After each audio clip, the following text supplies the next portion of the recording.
Scene છે એક આ છે મોટા પરિમાણનું.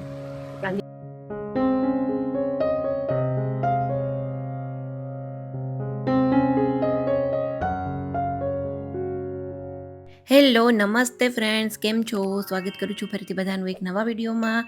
તો જો ચોમાસાની સિઝન છે પણ અમારે અહીંયા પોરબંદરમાં તો એવા તડકા પડે છે ને કે જાણે આપણે આમ જે સમરમાં જ રહેતા હોય ને એવું લાગે છે. એકાદ બે દિવસ વરસાદ આવ્યા પછી બિલકુલ વરસાદ નથી. અને સ્પેશિયલી ચોમાસામાં હોય કે શિયાળામાં સવારના ટાઈમમાં જ્યારે ઘરનું ડસ્ટિંગ ને થતું હોય ને ત્યારે બારી દરવાજા ખોલી અને થોડો ઘરમાં તડકો આવે એ રીતના હું જરૂરથી ટ્રાય કરતી હોઉં છું કે જેથી થોડું એર સર્ક્યુલેશન ઘરમાં થાય. અને અમુક વસ્તુઓ છે જેમ કે બેડ્સ છે એની પર તડકો આવવો ખૂબ જ જરૂરી હોય છે. સો ફ્રેન્ડ્સ, જો કેટલા બધા છે ને પાછળ પ્લાન્ટ્સ છે એ ચેન્જ કરવા છે. અમુક સુકાઈ ગયા છે, કાઢવા છે અને નવા મંગાવ્યા છે.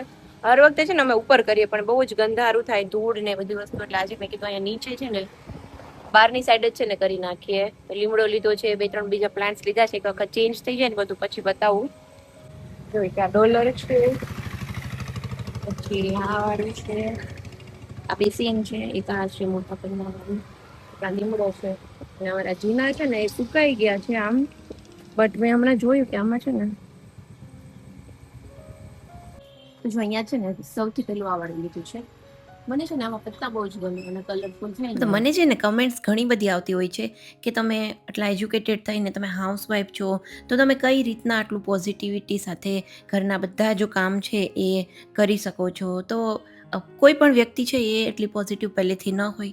સમય અને પરિસ્થિતિ ધીમે ધીમે બધાને ચેન્જ કરતી હોય છે અને એની સાથે આપણે એડજસ્ટ કરતાં શીખી જઈએ ને તો આપણે ઘણા બધા મતલબ કહેવાય ને પોઝિટિવ રહી શકીએ છીએ. અને મેં મોટા ભાગની છે ને હવે મારામાં ઘણી બધી અમુક જે આદતો હતી, ઘણી બધી અમુક ચેન્જીસ હતા ને મેં પણ કરેલા છે. અને મેઇન વસ્તુ તો એક છે કે મેં પોતાના માટે સમય કાઢવાનું જરૂરથી રાખ્યું છે કે મને રીડિંગ ગમે છે. હું પહેલાં વોકિંગ બી કરતી, યોગા પણ કરતી. હવે મને યોગાનો ટાઈમ નથી મળતો તો જ્યારે પણ ટાઈમ મળે ત્યારે વોકિંગ કરવા જાઉં છું, રીડિંગ કરું છું. અને આપણને જે ગમતી એક્ટિવિટી હોય ને એ આખા દિવસમાં 15થી 20 મિનિટ તો હું જરૂરથી કરતી હોઉં છું. નમસ્તે ફ્રેન્ડ્સ, કેમ છો? સ્વાગત કરું છું ફરીથી બધાનું એક નવા વિડીયોમાં. આજનો વિડીયો છે ને અમે લોકોએ સાંજથી સ્ટાર્ટ કર્યો છે. મતલબ મેં સાંજથી સ્ટાર્ટ કર્યું છે કેમ કે સવારથી બપોર સુધી as it is same routine જ હતું. મારા ઘરની પાસે જ છે ને જે માર્કેટ ભરાય છે ને ત્યાંથી જ હું આજે બધું શાકભાજી લાવી છું. આજે હું વાડી પ્લોટ નથી ગઈ અને અહીંયા મારા ઘર પાસે જો સરસ મળી ગયું છે. ઘણી વખત છે ને અહીંયાથી મળી જાય સારું, એટલે આમ ચાલી જાય, લઈ લઈએ. બાકી મેઇન વસ્તુ તો ધાણા નહોતા મારે અને આજે બપોરે દાળ અને શાકમાં ધાણા વગરનું કર્યું ને તો આમ મજા ના આવે. મને આમ છે ને ધાણા નાખું ને, લીલા ધાણા, તો જ આમ છે ને દેખાવ સરસ આવે. કોઈ પણ વસ્તુમાં લીલા ધાણા તો જોઈએ જ. અને ખાસ એ લેવાના હતા અને અત્યાર માટે છે ને કોઈ જ શાકભાજી નહોતું બનાવવાનું. સાંજે ગેસ્ટ પણ આવવાના છે બેસવા માટે, એટલે મેં વહેલું થોડું રસોઈ કરી લઉં કે એ લોકો પણ ડિનર કરીને આવવાના છે અને અમારું પણ ડિનર ત્યાં સુધીમાં મતલબ વહેલું બનાવી લઉં ને તો વહેલું જમાઈ જાય. અને ભીંડો બનાવવાનો છે તો બસ સિમ્પલ એવું ડિનર છે. ભીંડાનું શાક અને ભાખરી, વરહાન માટે રોટલી.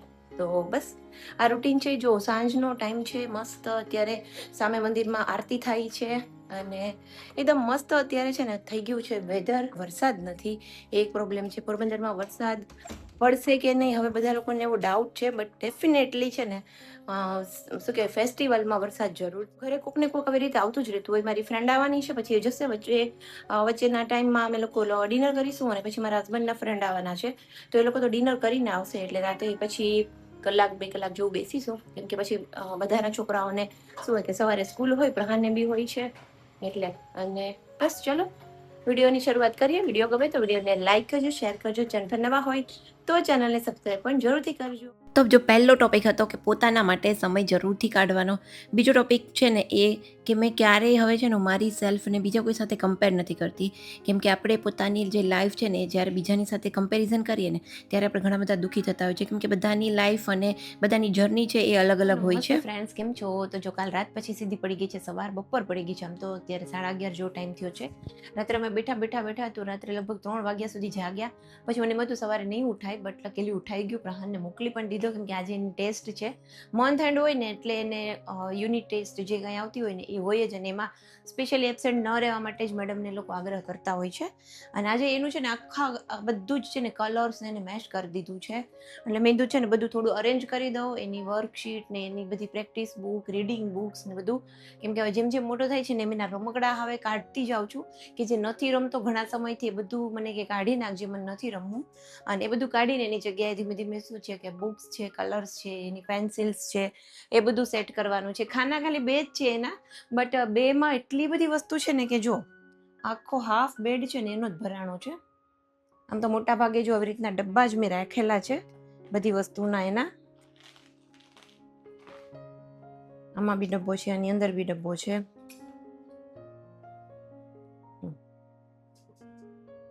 બે ખાના ખાલી કરવાના છે અને એક વાળું છે ને અહીંયા કરવાનું છે. જો એને બધું જ છે ને ઘણી વખત એકદમ જો મેસ થઈ ગયું છે, બધું કાઢી અને હવે સરખું કરવું છે.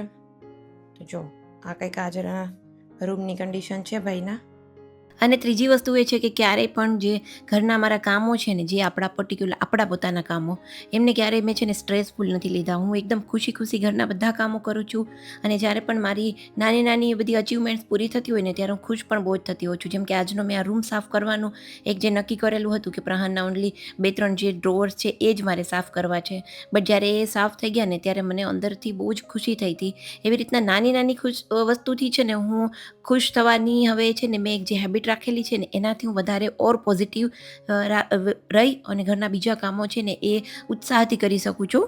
ચોથો એક પોઈન્ટ આપણે ઇન્ક્લુડ કરી શકીએ કે જે નેગેટિવ લોકો હોય ને એનાથી થોડું ડિસ્ટન્સ રાખવાનું, કે જે તમને કંઈક આગળ વધવાની શું કહેવાય પ્રેરણા આપતું હોય, જેમની પાસેથી આપણને કંઈક સમજ પડતી હોય, આપણું નોલેજ ઇમ્પ્રૂવ થતું હોય ને એવા લોકો સાથે આપણે થોડો વધારે ટાઈમ સ્પેન્ડ કરવો જોઈએ.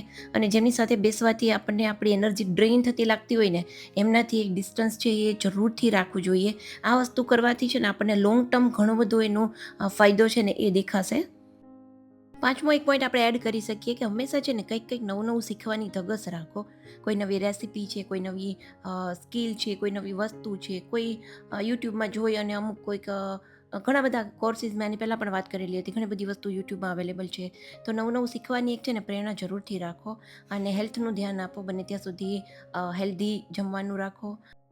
બધું જ કામ છે ને થઈ ગયું છે. આ રૂમ આખો જ સાફ થઈ ગયો છે. ખાના મેઇન મારા ડ્રોવર્સ જે હતા ને પ્રહારના એ અને એની બુક્સ બધી અરેન્જ કરવાની હતી, તો એ બધું જ થઈ ગયું છે. જો તમને બતાવું કેટલી સરસ રીતે સાફ કર્યું છે. પ્રહાન છે ને એને મેન્ટેન રાખે ને તો સારી વસ્તુ છે. આમ તો એ બહુ ધ્યાન રાખતો હોય છે, બટ તો પણ છોકરાઓ છે ક્યારેક ક્યારેક ઉતાવળમાં મૂકી દેતા હોય. તો જો અહીંયા સૌથી પહેલા છે ને આ ડ્રોવર છે કે જે એકદમ ટેબલની નીચે જ છે. મોટા ભાગે પેન્સિલ કલર્સ બધું અહીંયા જ રાખ્યું છે હેન્ડી. આની અંદર બધા વોટર કલર બ્રશ રાખ્યા છે. આ બેમાં ક્રેયોન્સ અને સ્કેચ પેન ને એ બધું રાખ્યું છે. બાકી આ જે રેડી ડબ્બા હતા જ, આમાં બધી સ્કેલ, આમાં બધા શાર્પનર, આમાં બધા રબર છે, આમાં બધી જ એની પેન્સિલ છે જે રૂટીનમાં યુઝ થાય. નીચે આ વોટર કલર છે, પછી અહીંયા છે આ પેલું સ્ટેપલર ને એ બધું શું કહેવાય ઇન્સ્ટન્ટ કરતું હોય. આમાં બીજા એના બધા કલર્સ છે. આમાં નીચે એના બધા જે શેડિંગ પેઇન્ટિંગ કરે ને સ્કેચ પેઇન્ટ, એની બધી પેન્સિલ અને એનું આ જે છે શેડર ને બધું હોય ને. અહીંયા એક સીઝર છે. તો બધું આજે જો આખું આ પાઉચ ભરેલું છે રબરનું. અને મને આજે સવારે એક રબર નહોતું મળતું એને સ્કૂલે મોકલવા માટે. રબર તો સરસ થઈ ગયો. પછી આમાં છે ને એની બધી આમાં થોડું વધારાનું એમનામાં જ બધી વસ્તુ મારી થોડી ઘણી ભરેલી છે. બાકી આ એની બધી સ્કૂલની બુક્સ છે, અમુક એક્ટિવિટી બુક ને એ બધી સ્કૂલની નોટબુક્સ છે. તો આ પણ સરસ અરેન્જ કરી નાખ્યું. અહીંયા તો હતું જ બધું ડબ્બામાં ભરેલું જો આવી રીતના. આ વાળું ડ્રોવર છે ને પણ બહુ મેસી હતું. એટલે આમાં પણ બધા જો પેન્સિલ ને કલર્સ ને બધું છે ને એ પેક કરી દીધું છે આવી રીતના વોટર કલર્સ, કે જેથી આમાં એના બધા મેડલ્સ છે સ્કેટિંગ. તો જો ખુશ રહેવા માટે અને પોતાને પોઝિટિવ રહેવા માટે કમાવવું એક જ જરૂરી વસ્તુ નથી કે આપણે કંઈક કમાતા હોઈએ તો જ પોઝિટિવ રહી શકીએ. તમે ઘરને નાના મોટા ચેન્જીસ કરીને જે વસ્તુની તમને ખુશી મળતી હોય એ વસ્તુ કરીને પણ તમે લાઈફમાં ઘણા બધા ખુશ રહી શકો છો. અને હંમેશા આપણી જે આપણું જે કામ છે ને, હું મારા લગભગ બધા વિડીયોઝમાં કહું છું કે આપણું જે કામની ડ્યુટી છે ને, એ કામમાં જ કંઈક એવી વસ્તુ શોધો કે જેમાંથી આપણને જીવન જીવવાની સારી પ્રેરણા મળે. તો એ 2-3 વસ્તુના ચેન્જીસ છે ને, એ લાઈફમાં આપણને ઘણું બધું આપણી આખી જે શું કહેવાય સિસ્ટમ હોય ને એને ચેન્જ કરવામાં હેલ્પ કરતું હોય છે. અને જો વાતોમાં મારું લંચ પણ બની ગયું છે. રીંગણા બટેકાનું શાક બનાવ્યું છે. આની પહેલાં મેં એની ડિટેલમાં રેસીપી શેર કરેલી છે અને યુટ્યુબ શોર્ટ્સમાં પણ મૂકેલી છે. મતલબ ડિટેલ રેસીપી જોતી હોય તો મારો શોર્ટ વિડીયો છે એ જરૂરથી જોજો.